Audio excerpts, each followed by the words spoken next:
लेकिन तपन जी आपसे एक सवाल होगा। देखिए कई बार क्या होता है ना कि कुछ स्टॉक्स ऐसे होते हैं कि लगातार चलते हैं और फिर उनके बारे में पूछा जाए कि एंट्री कब करनी है तो फिर कहा यह जाता है नहीं गिरावट पर खरीदना है। कुछ ऐसी ही कहानी हम देख रहे हैं कि मार्केट प्लेटफॉर्म वाले शेयरों की है। तेज रफ्तार से भाग रहे थे, कहीं किसी को कोई प्रॉब्लम नहीं लग रही थी। कैम्स, सीडीएसएल, बीएसई, ये तमाम शेयर, एंजल वन, अब ये 52 हफ्ते की ऊंचाई से 15% से लेकर 20%, 25% नीचे आ गए हैं। क्या ये खरीदने के लिए मौका है या फिर अब प्रॉब्लम दिख रही है इन शेयरों में? ये देखिए अभिषेक जी, जैसे आपने बोला ना कि ये कुछ सेक्टर होता है जो लॉन्ग टर्म ना कहते हैं ना कि मेगा ट्रेंड में, और मुझे लग रहा है कि कैपिटल मार्केट सेगमेंट में ये जो स्टॉक्स है लॉन्ग टर्म मेगा ट्रेंड है।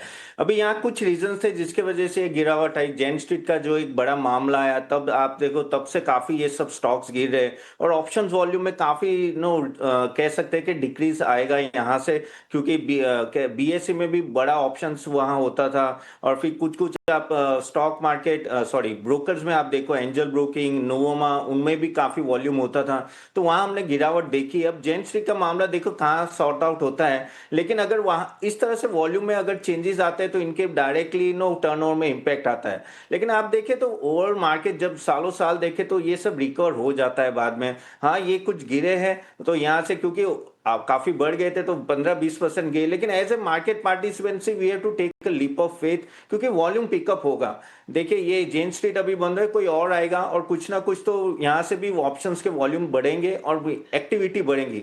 तो अभी क्या है कि एक मौका मिल गया शॉर्ट सेलर को सेल करने के लिए, उसमें गलत भी नहीं क्योंकि ऑलरेडी बढ़ चुके थे। लेकिन एज ए अगर आप लॉन्ग टर्म की सोचो तो देखो 15-20-25% मूवमेंट आते रहेंगे। आपको अगर ये सब स्टॉक्स में अगर नीचे के लेवल पे ऑफकोर्स अच्छे स्टॉक्स में आप देख सकते हो। ब्रोकिंग में थोड़ा मैं ध्यान रखूंगा क्योंकि अभी जियो भी एंटर हो रहा है ब्लैक रॉक के साथ, तो उनका भी किस तरह का आगे जाके मैकेनिज्म हो वो देखना पड़ेगा। लेकिन जो प्लेटफॉर्म स्टॉक्स है जैसे आपने बताया बीएसई, सीडीएसएल, तो वो सब स्टॉक्स में मुझे लग रहा है इवन एमसीएक्स आई थिंक अच्छे खासे मूवमेंट में नीचे आता है तो बाय है। और उसमें लेकिन यही है कि आपको थोड़ा लंबा सोचना पड़ेगा क्योंकि इसमें 20-25% मूवमेंट रहेगा, लेकिन लॉन्ग टर्म ट्रेंड है, ये वॉल्यूम बढ़ेंगे आगे जाके।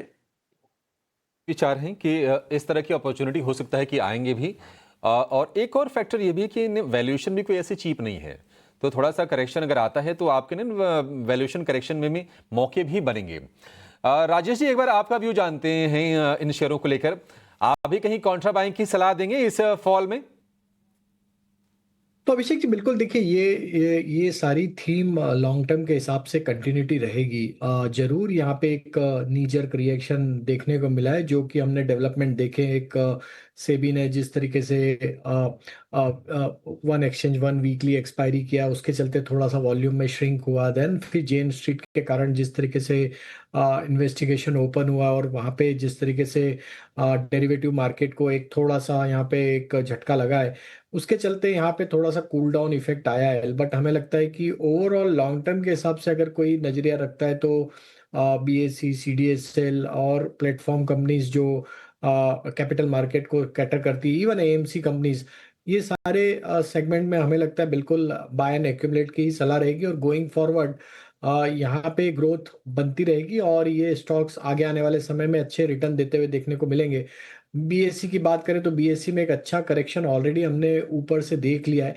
और जिस तरीके का अब स्ट्रक्चर बन रहा है बीएससी का, हमें लगता है लोअर साइड पे स्टॉक 2200 2050 के आसपास अगर ये मिलता है तो ये वापस एक अट्रैक्टिव लेवल होगा बीएससी को बाय एंड एक्यूमुलेट करने के लिए।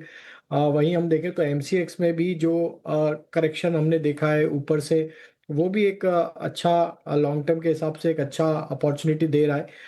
7800 के आसपास हमें लगता है ये भी एक अच्छे सपोर्ट के आसपास आ जाएगा। वहां पे अगर ये मिलता है तो एमसीएक्स को भी 7800 के आसपास बाय एंड एक्यूमुलेट किया जा सकता है। तो हमारा व्यू बुलिश है इस सेक्टर पे। जरूर एक करेक्शन मिला है, लेकिन ये करेक्शन में बाइंग अपॉर्चुनिटी ढूंढना चाहिए। सीडीएसएल में 1600 के आसपास एक मजबूत सपोर्ट है, तो उसके आसपास अगर ये मिलता है तो सीडीएसएल भी उस लेवल के आसपास बाय किया जा सकता है। में खरीदारी के मौके एक्सचेंज एंसलरीज पर, ये राय पहले भी थी हमारे एक्सपर्ट्स की, अब भी है। इनफैक्ट बीएसई लिमिटेड की अगर बात करें, यहाँ से फर्दर डाउनसाइड अगर दिख जाए, एंट्री अपॉर्चुनिटी ढूंढनी चाहिए, because on a long term basis in stocks में रिटर्न्स के एक्सपेक्टेशंस अभी बरकरार ही हैं। लेकिन